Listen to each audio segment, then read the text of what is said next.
Padmesh institute of वैदिक sciences Kanpur की ओर से के पद्मेश का नमस्कार।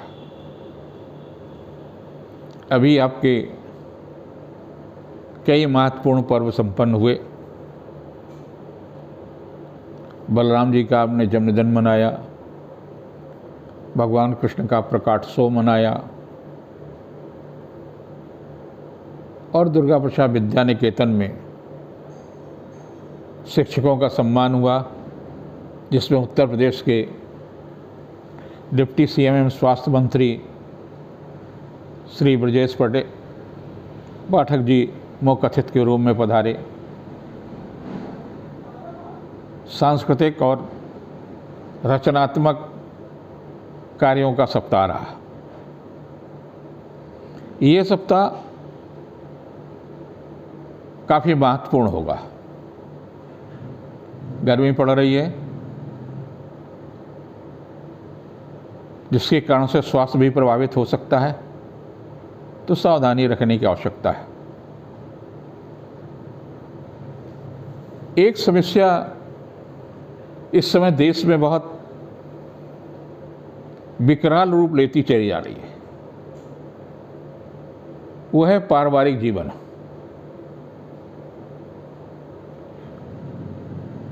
कई लोगों के एक मैं परिचर्चा में हिस्सा ले रहा था, उसमें मुख्य बात ही यही थी कि कुटुंब और निजी परिवार के बीच में बहुत बड़ी दूरियां बढ़ रही हैं और निजी परिवार जो है बुरी तरह से टूट रहे हैं। विवाह होता, मनपसंद विवाह होता है, दहेज की भी कमी नहीं रहती है, फिर भी कुछ दिनों के बाद समस्याएं आ जाती हैं और टूट जाती हैं। जहाँ एक एक अदालत फैमिली कोर्ट की हुआ करती थी, वहाँ 9-9, 10-10 कोर्टें हो गई हैं। अकेले कानपुर में शायद 9 कोर्ट हैं। तो ये कहाँ जाकर के समाप्त होगा? क्या हम पाश्चात्य संस्कृति की ओर जा रहे हैं? ज्योतिष के लिए भी बड़ा एक प्रश्न चिन्ह है। आपके परिवार ने, दोनों पक्षों ने अपने योग्य विद्वानों से कुंडली मिलवाई। 22 से लेकर के 24, 25, 26 और किसी के तो 34 और 36 गुण, 36 में 36 गुण मिले। फिर तलाक हो रहा है और कुछ महीनों में ही तलाक हो रहा है। बोले बहू जो है 1.5 महीने रही चली गई। ये जो बड़ी समस्या है युवाओं और युवतियों के लिए, दोनों परिवार इससे सफर हो रहे हैं। पहले ये विदेश में था, हमारे देश में, भारत जैसे सांस्कृतिक और धार्मिक मानसिकता के देश में। और अगर ये क्रम चलता चला गया, कहाँ जाकर के रुकेगा ये कहना बड़ा मुश्किल है। लेकिन बहुत अध्ययन के बाद में हम भी कुछ निष्कर्ष पर पहुंचे। एक ज्योतिषी निष्कर्ष है और दूसरा सामाजिक निष्कर्ष है। सामाजिक निष्कर्ष ये कि परिवार में जब बहू और बेटे दोनों कमा रहे होते हैं, तो माता पिता पर, दूसरे भाई बहनों पर वो आर्थिक दबाव बना करके अपनी सही या गलत नीतियों को मनवाते हैं। दृढ़ता रखनी चाहिए। मुझे याद है कि मैं रोटरी में जब डिप्टी गवर्नर था, तो एक कार्यक्रम के सिलसिले में कहीं गया हुआ था। वहाँ पर मुझसे कहा गया कि साहब आपको धोती तो नहीं पहननी होगी। मैंने कहा मैं कार्यक्रम से वापस जा सकता हूँ। वो कथित था और दृढ़ता के कारण से उन्होंने कहा कि ठीक, अच्छा आप मुकद्दर थे तो आप तो आ सकते हैं। आप में दृढ़ता क्यों नहीं है? आप अपना मूल्यांकन क्यों नहीं कर रहे हैं? आपने अपने बेटे और बेटी को पैदा किया है, आप उन पर क्यों इतने आश्रित हो गए कि अगर वो ढेर सारा पैसा या आपको विदेश यात्रा नहीं कराएंगे जाकर के तो आपका जीवन निरर्थक हो जाएगा। उस कारण से उनके सही और गलत दोनों की आप पक्षधर हो गए। एक तो ये सामाजिक कारण है। अब ज्योतिषी कारण भी है। आपने गुण तो मिला लिए, उनमें ये भी तो देखिए कहीं दोष तो नहीं है। मैंने तमाम सारी कुंडलियों को देखा जिनके तलाक हुए, रिश्ते टूटे, मुकदमेबाजी हुई, एक दूसरे पर आरोप लगे, तो उसमें कई कारण आए। एक तो ज्यादातर कुंडली में शुक्र और राहु की युति मुझे मिली है। अब आप जानते हैं शुक्र और राहु की युति का मतलब लंपट। और दूसरा कारण जो मुझे पाया वो कि उस कालखंड में जब आपका विवाह हुआ, उस कालखंड में आपकी कुंडली में कोई दोष नहीं था, लेकिन आपने जब विवाह किया तो उस दिन लंपट योग था। आपका दाम्पत्य जीवन बिखर गया। आपने जिंदगी की शुरुआत लंपट योग में की।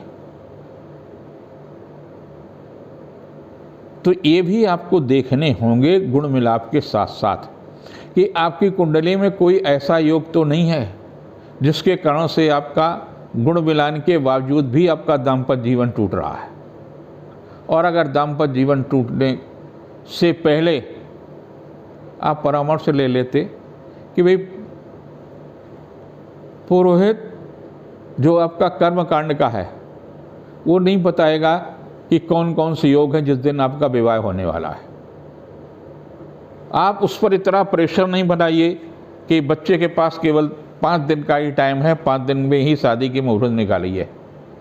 नहीं है तो कैसे निकलेगी? तब आपको पूरी जिंदगी रोना होगा। उन दाम्पत्य को तो रोना होगा, आपके दोनों परिवारों के लिए भी समस्या आप खुद उत्पत्ति करते हैं।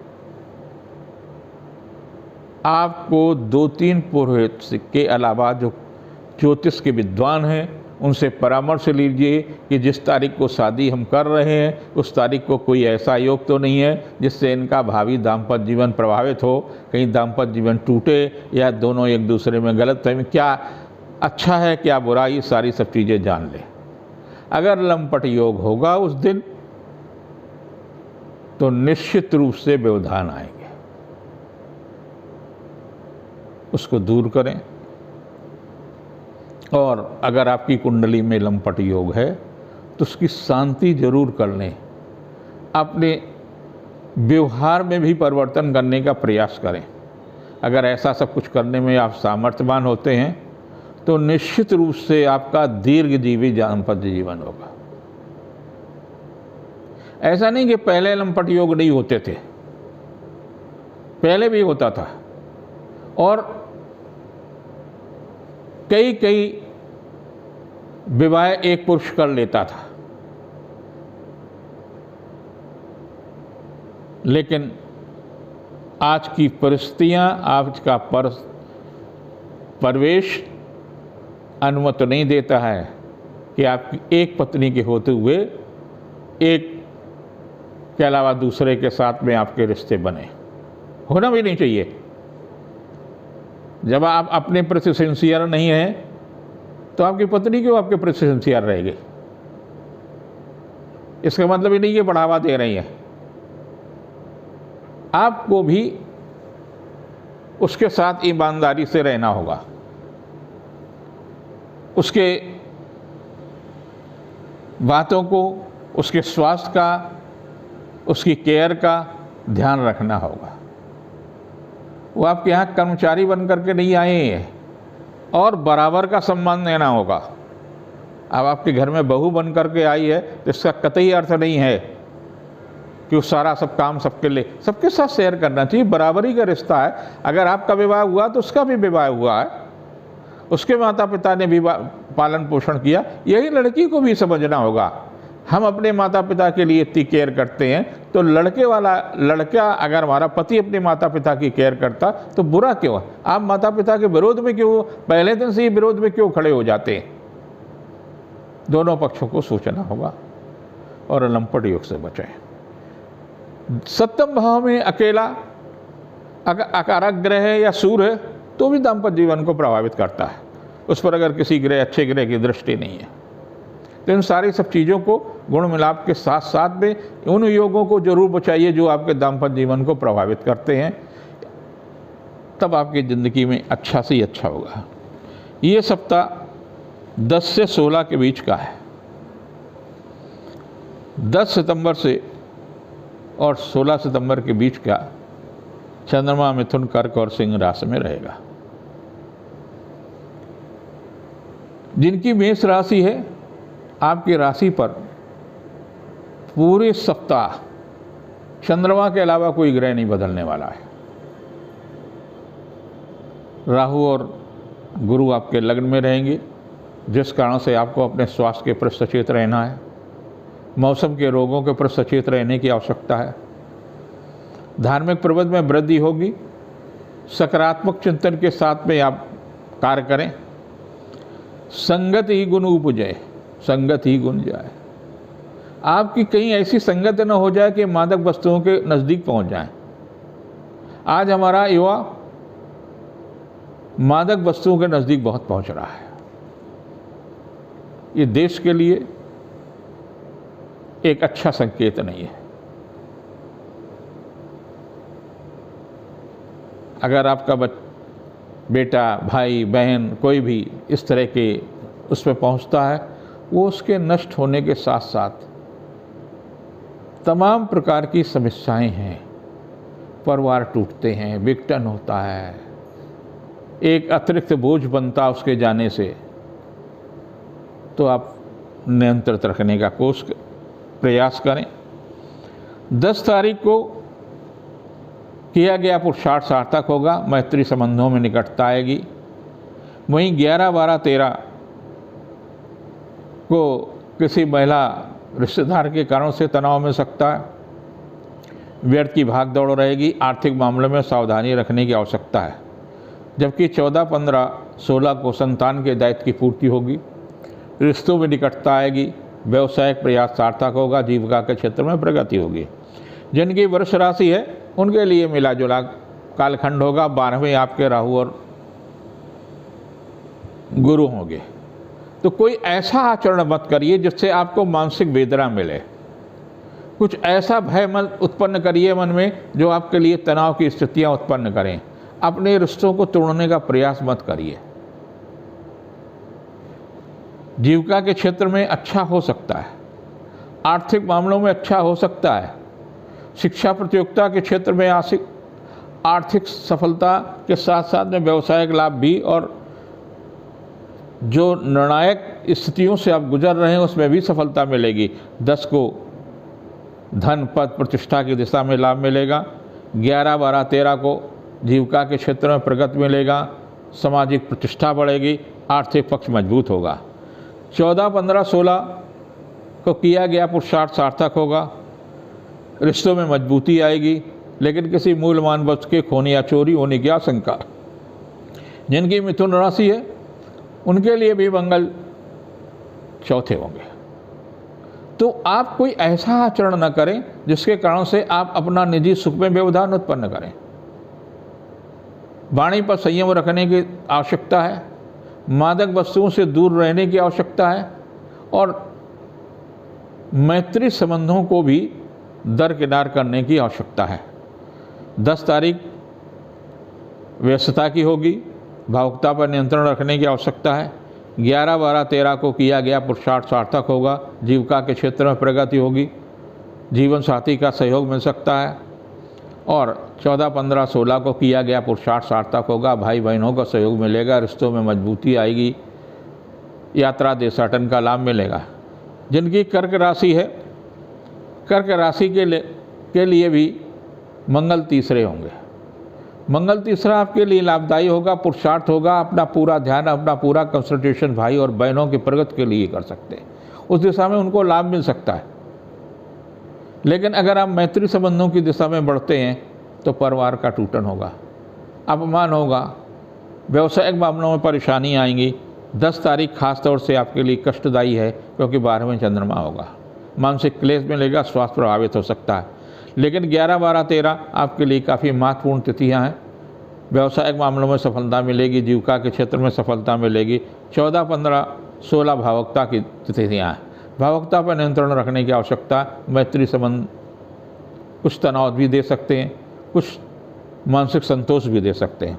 जिनकी सिंह राशि है, जीविका के क्षेत्र में चल रहा प्रयास सार्थक होगा, रिश्तों में मजबूती आएगी। मंगल के दूसरे होने से वाहन चलाते समय सावधानी रखें। कुछ ऐसा भी हो सकता है जो आपके लिए नुकसानदायी हो सकता है, मूल्यवान वस्तुओं की चोरी, धनहानि, झगड़ा विवाद की स्थिति भी आपके लिए कष्टदायी हो सकती है। आपके लिए 10 तारीख काफ़ी महत्वपूर्ण है। आर्थिक मामलों में सफलता मिलेगा, पारिवारिक जीवन सुखमय हो सकता है। वहीं 11, 12, 13 तनावपूर्ण तिथियां होंगी। स्वास्थ्य के प्रति सचेत रखेंगे, मौसम के रोग के प्रति सचेत रहें, व्यर्थ की उलझनें रहेंगी, मन अशांत हो सकता है।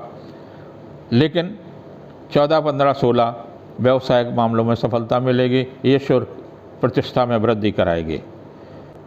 कन्या राशि के लोगों के लिए सप्ताह काफ़ी महत्वपूर्ण है।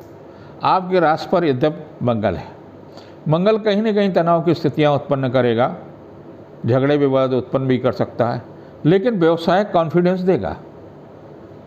अगर आपको कोई जिम्मेदारी दी जाती है सरकार की तरफ से, संस्थान की तरफ से, परिवार की तरफ से, तो आप जिम्मेदारी निभाने में कामयाब होंगे। 10 तारीख को महिला अधिकारी का सहयोग मिलेगा, घर के लोगों का सहयोग और प्रोत्साहन मिलेगा। 11, 12, 13 को किया गया पुरुषार्थ सार्थक होगा, रिश्तों में मजबूती आएगी। लेकिन 14, 15, 16 कुछ स्वास्थ्य के लिए निर्बल हैं, आर्थिक मामलों में भी जोखिम न उठाएं, व्यर्थ की परेशानी होगी। जिनकी तुला राशि है, आपके लिए काफ़ी महत्वपूर्ण, व्यवसायिक दृष्टि से काफ़ी महत्वपूर्ण सप्ताह है। लेकिन मन कहीं न कहीं खिन्न रहेगा, कहीं न कहीं तनाव महसूस करेंगे, कहीं न कहीं खुशी नहीं मिलेगी। यद्यपि 10 तारीख को जो है परिजन क्लेश मिल सकता है, आर्थिक मामलों में तनाव मिल सकता है। 11, 12, 13 को उपहार या सम्मान में वृद्धि होगी, रिश्तों में मजबूती आएगी, पारिवारिक जीवन सुखमय होगा। और 14, 15, 16 को आर्थिक प्रयास सार्थक होंगे, जीविका के क्षेत्र में चल रहा प्रयास सार्थक होगा, रिश्तों में मजबूती आएगी। जिनकी वृश्चिक राशि है, आपके राशि के लोगों को वाणी पर संयम रखने की आवश्यकता है। व्यर्थ की उलझनें हो सकती हैं, तनाव हो सकती हैं। 10 तारीख को खास तौर से चंद्रमा की स्थिति काफ़ी तनावपूर्ण होगी और किसी बूढ़े आदमी से या बुज़ुर्ग व्यक्ति से मत उलझिए, चाहे वो माँ बाप हों, दादी दादा हों, नानी नाना हों, नहीं तो अपमानित होना पड़ सकता है। 11, 12, 13 आपके लिए काफ़ी महत्वपूर्ण तिथियाँ। आर्थिक मामलों में सफलता मिलेगा, जीविका के क्षेत्र में प्रगति होगी। 14, 15, 16 को महिला अधिकारी से सहयोग मिल सकता है, घर की महिला मुखिया का सहयोग मिल सकता है, जीविका के क्षेत्र में प्रगति होगी, आर्थिक पक्ष मजबूत होगा। जिनकी धनु राशि है, व्यवसायिक दृष्टि से चली आ रही समस्या का समाधान होगा, पारिवारिक दायित्व की पूर्ति होगी, उपहार या सम्मान में वृद्धि होगी। 10 तारीख को रिश्तों में मजबूती आएगी, उपहार या सम्मान का लाभ मिल सकता है, दाम्पत्य जीवन सुखमय होगा। वहीं 11, 12, 13 तनावपूर्ण तिथियाँ, जली चीज़ों से दूर रहिए, खास तौर से शरीर में जल की कमी नहीं होने दीजिए और न ही जल वाले स्थानों पर किसी प्रकार का जोखिम उठाएं। 14, 15, 16 निश्चित रूप से अच्छी तिथियां हैं। आर्थिक मामलों में सफलता मिलेगी, जीविका के क्षेत्र में प्रगति मिलेगी। जिनकी मकर राशि है, धन यश कीर्ति में वृद्धि मिलेगी। लेकिन छोटी छोटी बातों पर आपका लोभ बहुत कष्टदायी हो सकता है। संतान को अकारण डांटिए नहीं है, संतान के साथ दुर्व्यवहार मत करिए कि उस सप्ताह संतान के कारण से आपको तनाव मिल सकता है। ख़ास तौर से 10 तारीख को अच्छे व्यंजन, अच्छी चीज़ें, घर का वातावरण शुद्ध रखिए, पारिवारिक मामलों में ठीक रखिए। 11, 12, 13 को जीवन साथी का सहयोग मिलेगा, रिश्तों में निकटता आएगी, पारिवारिक जीवन सुखमय होगा। और 14, 15, 16 कुछ थोड़ा सा स्वास्थ्य में गड़बड़ हो सकती है, खान पान में सावधानी रखें, व्यर्थ की उलझनें हो सकती हैं। जिनकी कुंभ राशि है, यात्रा देशाटन की भी स्थिति यहाँ रहेंगी, व्यस्तता बहुत बढ़ेगी, स्वास्थ्य के प्रति सचेत रहने की आवश्यकता है। 10 तारीख को व्यस्तता बढ़ेगी, यश कीर्ति में वृद्धि होगी, सामाजिक प्रतिष्ठा बढ़ेगी। 11, 12, 13 को यात्रा देशाटन की स्थिति मिलेगी, स्वास्थ्य के प्रति सचेत रहने की आवश्यकता है, विरोधी भी सक्रिय रहेंगे। वहीं 14, 15, 16 को दाम्पत्य जीवन भी सुखमय होगा, आर्थिक मामलों में भी सफलता मिलेगी, जीविका के क्षेत्र में चल रहा प्रयास सार्थक होगा, रिश्ते मजबूती होंगी। जिनकी मीन राशि है, पारिवारिक दृष्टि से उत्तम होगा, उपहार या सम्मान में वृद्धि होगी, शासन सत्ता का सहयोग मिलेगा, जीविका के क्षेत्र में प्रगति होगी, रिश्तों में निकटता आएगी। 10 तारीख को उत्तम सुखद समाचार मिल सकता है। वहीं 11, 12, 13 कुछ तनावपूर्ण तिथियाँ होंगी, व्यर्थ की उलझनें मिल सकती हैं, अपनों से तनाव मिल सकती है। 14, 15, 16 उत्तम उपहार या सम्मान में वृद्धि होगी, लेकिन फिर भी स्वास्थ्य के प्रति सचेत रहने की आवश्यकता है। 9, 10 को भोपाल में एक अंतर्राष्ट्रीय ज्योतिष सम्मेलन हो रहा है और ऋषि कुमार शुक्ला जो वहाँ पूर्व डीजीपी रहे हैं, वो उस कार्यक्रम का अध्यक्ष हैं, संस्था के अध्यक्ष हैं। वो कार्यक्रम आयोजित कर रहे हैं। वहाँ के गवर्नर उस कार्यक्रम का उद्घाटन करेंगे। मैं भी पहुँचूँगा और मुख्य वक्ता के रूप में मुझे आमंत्रित किया गया है, तो 9, 10 को भोपाल में रहूँगा। वहाँ पर होटल रेडिएशन है, उसी में मैं रुक रहा हूँ। जो मेरे से परिजन हैं वो चाहें तो वो होटल रेडिएशन में मुझसे मिल भी सकते हैं।